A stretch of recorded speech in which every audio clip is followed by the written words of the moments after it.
Bonjour et bienvenue sur Testcars, j'ai le plaisir aujourd'hui de vous retrouver dans une toute nouvelle vidéo avec à l'essai la nouvelle Volvo C40 Extended Range dans sa très belle livrée Red, Fusion Red très exactement.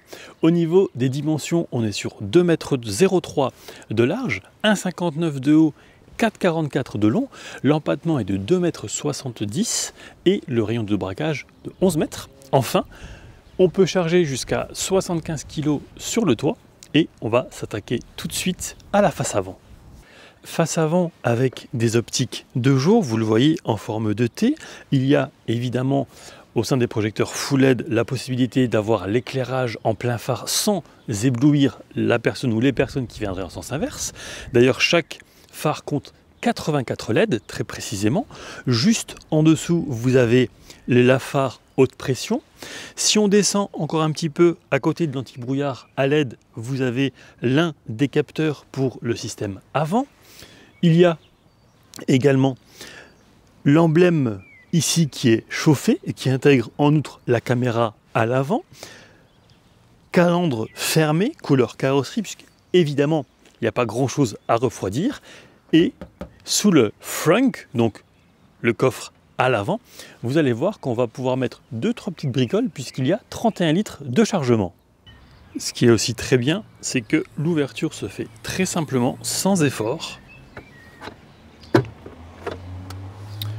On va pouvoir ranger quelques petites choses.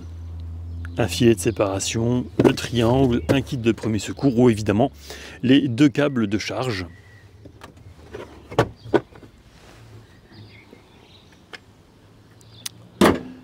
On va passer maintenant au profil du véhicule. Flanc qui démarre avec de très belles jantes à 5 doubles branches Glossy Black de 19 pouces. Ce sont des pneus Michelin toute saison 235, 50, 19. On peut, si on le souhaite, également passer sur des jantes de 20 pouces. On poursuit avec une coque de rétroviseur également en Glossy Black. Le rétro se rabat électriquement, on peut évidemment le régler de façon électrique au sein de l'habitacle. Vous avez la répétition du clignotant. En dessous, une des caméras qui fait partie donc du système à 360 degrés. L'encadrement des vitres latérales, il est également en Glossy Black. Le vitrage arrière est surteinté. Poignée couleur carrosserie, qui intègre juste en dessous un petit éclairage qui va se projeter sur le sol lorsque il n'y aura plus de soleil. Un toit panoramique non ouvrant. Et on va s'attaquer maintenant à la dernière partie, l'arrière. L'arrière dispose d'une antenne GPS type requin, d'un aileron qui pourrait ressembler à 2 oreilles de chat. La lunette arrière est trop incliné, je dirais. Alors certes, c'est pour le CX, pour le coefficient de pénétration dans l'air, mais vous le verrez lorsque l'on est au volant, au niveau de la rétrovision, c'est simple, il faut les capteurs et surtout la caméra, sinon on voit vraiment pas grand chose. Un béquet ici, qui laisse passer quand même l'air, une signature lumineuse très distinctive, je dirais là, je pense qu'on reconnaît au premier coup d'œil qu'il s'agit d'une Volvo que l'on retrouve également inscrit en grand. C'est une version électrique, donc le petit badge recharge est bien présent. Capteur, caméra, on peut d'ailleurs tracter en remorque freinée jusqu'à 1500 kg. Le haillon, il s'ouvre de façon électrique. Volume de chargement, il est compris entre 404 et 1502 litres. Et ce qui est très pratique, outre le seuil en inox et seuil de chargement d'ailleurs assez bas, c'est que vous allez pouvoir compartimenter un petit peu ce coffre. Là, par exemple, il y a les câbles de charge. Je le rappelle, on peut aussi les mettre éventuellement à l'avant. Mais ça, je trouve que c'est vraiment très pratique parce que, par exemple, si on ne veut pas que quelque chose navigue au sein du coffre, on le bloque juste ici et ça ne bougera pas. Il y a également la possibilité de mettre un filet et sans oublier la trappe à ski et naturellement la banquette arrière est rabattable 1 tiers, 2 tiers. La batterie est de 79 kWh, c'est un véhicule propulsion qui expédie le 0 à 100 en 7 secondes 3 pour une vitesse max de 180 km/h. Le moteur développe 252 chevaux et 420 Nm de couple. Le 10 à 80% sur une borne délivrant 175 kW est effectué en environ 30 minutes. Il faut compter 8 heures à domicile sur du triphasé avec du courant alternatif à 11 kW pour passer de 0 à 100%. Le véhicule est donné jusqu'à 583 km en cycle WLTP. Il dispose d'une pompe à chaleur. Et je dirais qu'il faut réellement 35 minutes pour passer de 30 à 85%. J'ai fait le test sur une station Aral au Luxembourg par exemple. Au niveau de la consommation mixte sur cet essai qui m'aura fait parcourir un peu plus de 500 km, eh bien vous le voyez à gauche, la consommation est de 20,3 kWh au 100 km. Au niveau des aides à la conduite, il y a donc le parc assist avant, arrière et côté, donc ce sont les capteurs et les caméras. La lecture des panneaux est disponible également, mais c'est perfectible. Il y a également le régulateur de vitesse adaptatif sur 4 niveaux avec le maintien dans la voie. Mais là encore, même en descente, ça peut dépasser 4, 5, voire même 6 km/h. Il y a donc le système à 360 degrés avec la vue du dessus, le contrôle de pression des pneus, l'alerte de trafic transversal arrière, l'assistant en descente, voire même en montée, l'alerte d'angle mort ou encore la protection contre les collisions latérales, notamment avec pas mal d'airbags au sein de l'habitacle. Lorsque l'on pénètre au sein de l'habitacle, première chose qu'on voit, c'est le seuil de porte estampillé recharge. Ici, ce que j'aime beaucoup, c'est qu'il y a un très vaste espace pour mettre beaucoup de choses. Le réglage des 4 vitres électriques, rétroviseur. Ici, vous avez les sièges mémorisables sur 2 profils différents. Des incrustations qu'on appelle origine chez Volvo, qui rappellent l'identité de la marque, qui au départ était à 100% d'origine suédoise. Une toute petite partie du système Harman Kardon, qui développe 600 watts. Il y a 13 haut-parleurs et un caisson de basse. L'ouverture du capot, du frunk.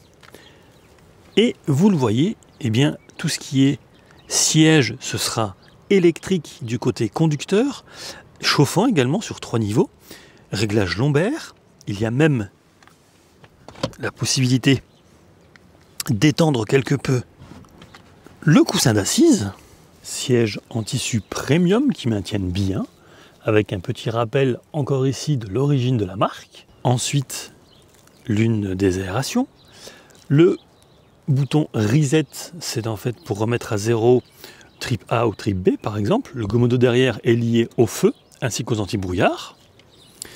Le volant, il est en simili-cuir, il est également chauffant. Prise en main, rien à dire. On va s'installer à bord.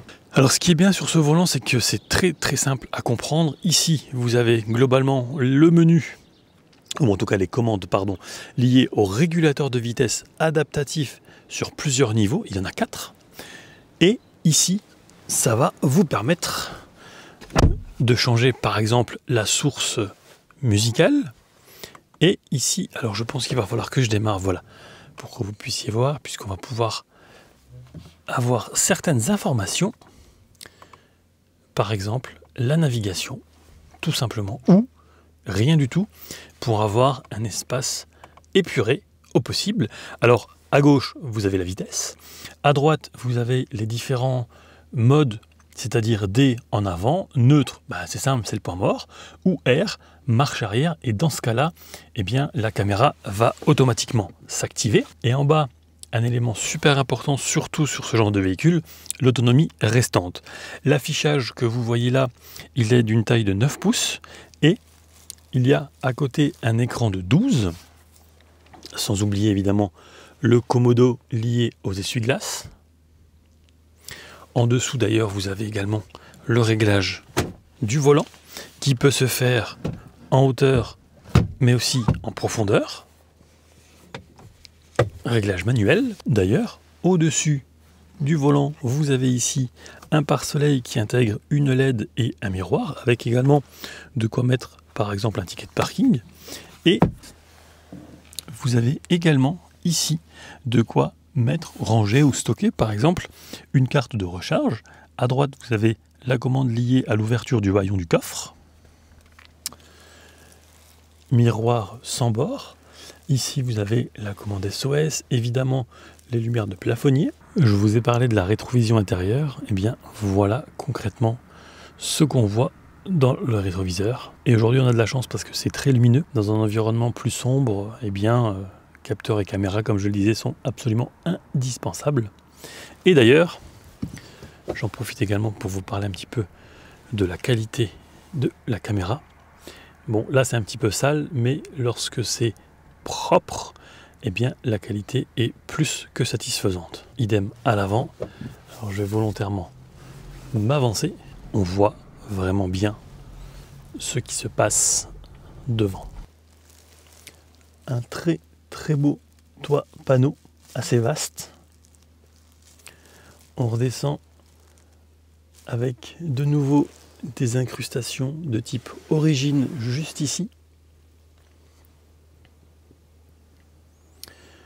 Des bus d'aération de part et d'autre de l'écran central. Sur cet écran compatible Apple CarPlay et Android Auto, eh bien, vous avez par exemple la navigation qui est proposée par Google, puisque le système d'exploitation est estampillé Google, donc ça assure une réactivité sans faille. Tout ce qui est également infotrafic, mise à jour extrêmement rapide. Si on clique sur ce bouton, on revient aux 4 menus ici, donc la musique, Apple CarPlay ou encore le journal de conduite. Si j'appuie sur cette petite commande en bas à gauche, eh bien voilà, ça va me donner accès au menu principal, avec donc plus de possibilités. Si on ne veut pas Maps, mais qu'on préfère Waze, pas de souci. Lecteur média Bluetooth, ça sera principalement pour écouter la musique depuis votre téléphone. Radio, Spotify, je n'explique pas. Apple CarPlay, téléphone, idem.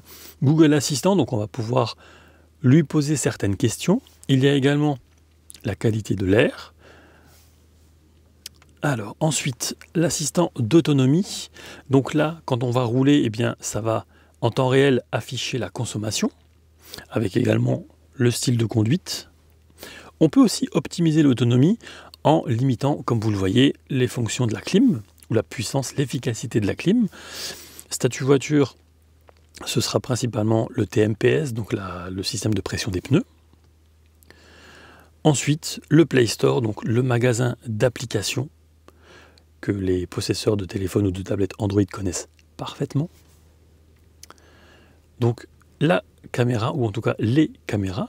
Alors ici, ce qui est bien, c'est que vous avez donc une vue de dessus, mais si vous cliquez par exemple sur la caméra avant, puis 360, eh bien ça va vous montrer que l'avant, et puis revenir sur une vue globale, à l'aplomb du rétro à gauche, 360, je reviens sur celle arrière, et ensuite à droite, voilà. Alors, on va revenir au menu. Ici, voilà. Donc, je l'ai dit tout à l'heure, ici, ce sera siège et volant chauffant. La température, la puissance de ventilation. Les commandes donc de siège chauffant pour le passager. Et puis, ici, ça va me permettre d'aller vraiment dans les paramètres un peu plus fins encore du véhicule. Et par exemple, mode de conduite, donc standard ou off-road. Je rappelle que ce n'est pas du tout un véhicule 4x4 qui n'est pas fait pour le tout-terrain et encore moins pour le franchissement. Ensuite, on arrive aux assistants à la conduite. Et là, on peut choisir si on veut le speed limiter, donc limiter automatiquement la vitesse, ou le pilot assist par défaut. Donc là, on va par exemple profiter du régulateur de vitesse adaptatif, le maintien dans la voie, le One Pedal Drive, vraiment pour le coup, il y a une très grosse différence au niveau de la conduite, automatique, en marche ou est désactivé. Et si on la désactive, c'est très simple, il faudra davantage appuyer sur la pédale de frein lorsque vous en aurez besoin. En gros, le frein moteur sera pratiquement inexistant. Et on peut également choisir la sensation de direction ferme. Alors ça, franchement, je n'ai pas du tout aimé, et heureusement que c'est une option, parce que vraiment, ça devient du béton. Je ne sais pas si ça va fonctionner à l'arrêt. Ouais, même à l'arrêt, on sent déjà une petite résistance. Bon, évidemment, en vidéo, ça va être compliqué de vous l'expliquer. Mais c'est vraiment bien qu'ils aient laissé le choix. Les charges de la batterie, bon, vous le savez, pour certains, l'idéal, la plage idéale, c'est entre 20 et 80%. On peut aussi automatiquement déverrouiller le câble depuis l'habitacle. Le son, bon, ça sera lié au système Harman Kardon. Je l'ai trouvé bon, sans plus. Connectivité, bon évidemment, voilà, ça sera le Wi-Fi pour faire un hotspot ou le Bluetooth. Je ne l'ai pas paramétré, donc ça ne va pas fonctionner. Les commandes, par exemple, liées au rétroviseur ou encore à l'alarme. On peut même désactiver la charge par induction. Il y a pas mal de possibilités, sans pour autant que ça soit une usine à gaz, hein, c'est très facile à comprendre. Les profils, bon, bah, c'est ce qu'on a vu tout à l'heure. Confidentialité et Google sont liés. Ah, j'ai lancé l'assistant vocal en prononçant le mot. Et puis voilà, les mises à jour qui se font en OTA, donc par les airs. Donc c'est vraiment bien, c'est simple, intuitif, pratique. Il n'y a pas besoin d'avoir un bac plus 2 pour tout comprendre. Les warnings, des embuages avant, arrière. On peut également changer la piste audio par exemple. Et puis on a toujours un vrai bouton physique pour le volume, play, pause. Plus bas, vous retrouvez 2 prises USB-C, un chargeur 12 volts, et puis mon téléphone est actuellement en train de charger sur un chargeur par induction. Il y a un premier tout petit rangement qu'on pourrait même qualifier limite de cendrier, un double porte-gobelet, un très très beau sélecteur de vitesse, donc très simple. Déjà, le véhicule au fait s'allume, se démarre automatiquement lorsque l'on s'installe à bord. Et dans ce cas-là, vous verrez en haut à droite en vert « Ready », donc le véhicule est prêt. Si une impulsion vers le haut, et forcément vous aurez les caméras qui vont s'activer. Neutre, rien ne se passe, c'est le point mort. D, drive, ça va avancer. Et le P, eh bien, ce sera le frein à main. Ici, vous avez également un premier petit rangement qui communique avec le reste, qui d'ailleurs est extractible. Là, on peut mettre vraiment beaucoup de choses. Ce n'est pas coulissant. Et à propos de rangement, il y a également un tout petit peu de place au sein de la boîte à gants. Elle n'est pas immense, mais bon, voilà. C'est mieux que rien. Une partie du système audio de nouveau ici. Et on revient brièvement sur cet écran, voilà, parce que la clim, elle est bisone et vous avez également la purification de l'air. Et je vous propose maintenant de passer à l'arrière. Alors, en ce qui concerne l'accessibilité à l'arrière, c'est un sans faute. La place disponible sans modifier ma position de conduite, rien à dire. Vous le voyez, j'ai largement de la place pour les jambes. Au niveau de la tête, il me reste ça. Il y a une poche, un filet en tout cas, en guise de poche aumônière, ici et de l'autre côté, de plutôt bien maintenu à l'arrière. Il y a de part et d'autre des petits crochets pour mettre par exemple un cintre et aussi des lumières de plafonnier qui, voilà, s'allument lorsque l'on appuie un petit peu dessus. Hop.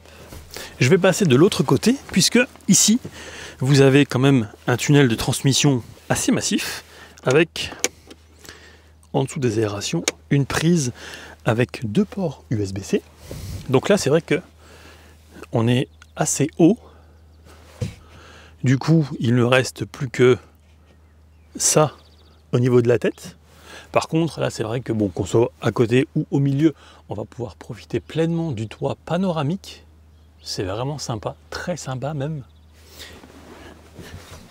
Et puis vous aurez donc au centre un double porte-gobelet, l'accès à la trappe à ski. D'ailleurs, ce qui est très pratique, c'est que lorsque l'on rabat la banquette, qui est donc rabattable 1/3, 2/3, les appuis-têtes se rabattent électriquement tout seuls, il n'y a rien à faire. Et puis, naturellement, aux places des extrémités, vous aurez également les fixations ISOFIX pour mettre un siège enfant. Voilà, je suis à 70 km/h et ce que j'aimerais vous montrer, c'est vraiment la différence quand on sera en descente entre le fait de désactiver le one pedal. Donc là je suis en roue libre entre guillemets, ça descend, je le mets en marche, je n'appuie pas sur le frein et vous voyez que la vitesse ralentit énormément. Je reprends la main parce que là j'ai quelqu'un derrière et si je laisse en automatique, eh bien le véhicule va gérer donc de façon automatique ce système. Je vais le désactiver, j'enlève la sensation de direction ferme. Je n'ai personne derrière, j'en profite pour ralentir. Et gaz en grand.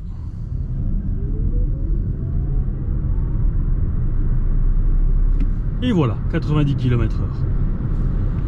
Le régulateur de vitesse, hop, voilà, rien à faire. À part se laisser porter. Alors évidemment, si on ne maintient pas les mains sur le volant, il va y avoir des alertes. Là, il est indiqué sur l'écran tenir le volant en orange. Ça passe d'orange à rouge avec une alerte sonore, vous l'entendez.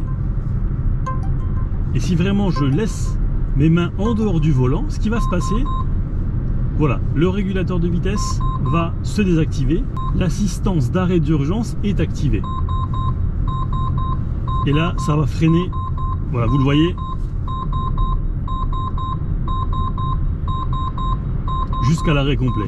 Bon, là, ça va freiner encore bien davantage. Je reprends la main pour me remettre à 90 km/h. Au sein de l'habitacle, c'est très cosy, c'est plutôt bien insonorisé, je trouve. Les suspensions sont assez fermes sur la C40. On est, ne l'oublions pas, à plus de 2 tonnes 100 avec moi à bord. Bruit du clignotant, rien à dire. Le klaxon, idem. Ce qui est bien aussi au niveau du régulateur de vitesse, c'est que vous pouvez descendre la vitesse de 5 en 5, ou si vous maintenez 1, 2, 3, 4 km/h, etc., etc. Vraiment facile. Le seul bémol, je dirais, c'est que, eh bien, lorsque l'on est en descente et qu'on active le régulateur de vitesse, il va dépasser la vitesse. Alors pour compenser, comment ça va se passer? Eh bien, c'est très simple, c'est qu'il va y avoir quelques phases de freinage de façon régulière, mais qui vont jamais amener à la vitesse maximale autorisée. C'est dommage parce que d'autres le font, et ce depuis des années, donc techniquement c'est amplement faisable. On arrive sur autoroute, 90 km/h au régulateur de vitesse, entre 6 et 10 kW au 100, c'est 110, on va grimper à 110 avec le régulateur de vitesse toujours.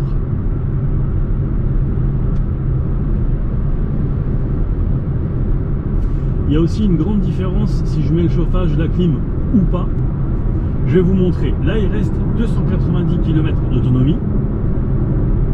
J'enlève le chauffage et je passe à 320. C'est une différence qui n'est non négligeable. 110 km/h sur un faux plat qui va dans un instant descendre. Ça vous permet de voir la consommation instantanée. On va arriver sur une section en travaux, donc on se met déjà à 90, 70 au loin, donc on anticipe. C'est tellement calme et silencieux que j'entends les véhicules qui viennent en sens inverse. Bon, si on tend l'oreille, si on ne fait pas attention, on ne les entendra pas. Évidemment, si on met un peu de musique, évidemment pas non plus. La limitation de vitesse s'arrête ici, on va pouvoir passer à 130 km/h. L'accélération est très linéaire, très fluide, il n'y a pas d'à-coup évidemment. Vous le voyez forcément en phase d'accélération, voilà. Affiché à un peu plus de 63 000 €, cette version Extended Range dispose d'une réelle autonomie supplémentaire par rapport à la C40 que j'ai pu essayer il y a quelques mois, avec laquelle d'ailleurs j'avais fait un road trip jusqu'en Italie. C'était à s'arracher les cheveux parce qu'il fallait s'arrêter tous les 180-200 km pour trouver une borne de recharge. Ici, ce sera différent. Heureusement d'ailleurs qu'avec les progrès des batteries, eh bien, on arrive à des autonomies correctes, je dirais. On n'arrive pas évidemment encore au niveau du thermique, mais c'est quand même déjà beaucoup mieux qu'avant. Donc le look reste sensiblement identique, ce n'est pas une surprise. Au volant, c'est confortable. C'est un véhicule qui demande une conduite coolée. Sur une conduite sportive, ce ne sera pas du tout le véhicule pour. Le châssis est plutôt bon. Il faudra faire quand même attention avec certaines aides à la conduite qui ont tendance un petit peu à bouger le volant, notamment le centrage ou le maintien dans la voie. Ça peut surprendre au début, mais ce qui est bien, c'est que c'est aussi déconnectable, comme notamment la fermeté de la direction. Ça, c'est pas déconnectable, mais on va pouvoir choisir. À l'arrière, on aura de la place principalement aux deux sièges des extrémités, avec une luminosité incroyable grâce au toit panoramique. Le coffre, j'ai vraiment bien aimé le fait qu'on puisse mettre les câbles et même d'autres choses en dessous du plancher. Plancher qui, vous l'avez vu, est entre guillemets paramétrable, on va pouvoir bloquer certaines choses. C'est vraiment, c'est encore une fois, ce sont des détails, mais qui font la différence peut-être par rapport à la concurrence. Donc, voilà ce que j'ai pensé de cet essai. J'ai peut-être oublié certaines choses. Les finitions à l'intérieur sont bonnes, par exemple. Si vous avez des questions, eh bien n'hésitez pas, les commentaires sont là pour ça. Un grand merci à Alexandre d'Autopolis Bertrange et bien entendu Volvo Belux pour le prix du véhicule. Si cet essai vous a plu, eh bien je vous invite à vous abonner à la chaîne, à partager et à liker. Et quant à moi, je vous dis à très vite pour de prochaines aventures automobiles. Ciao!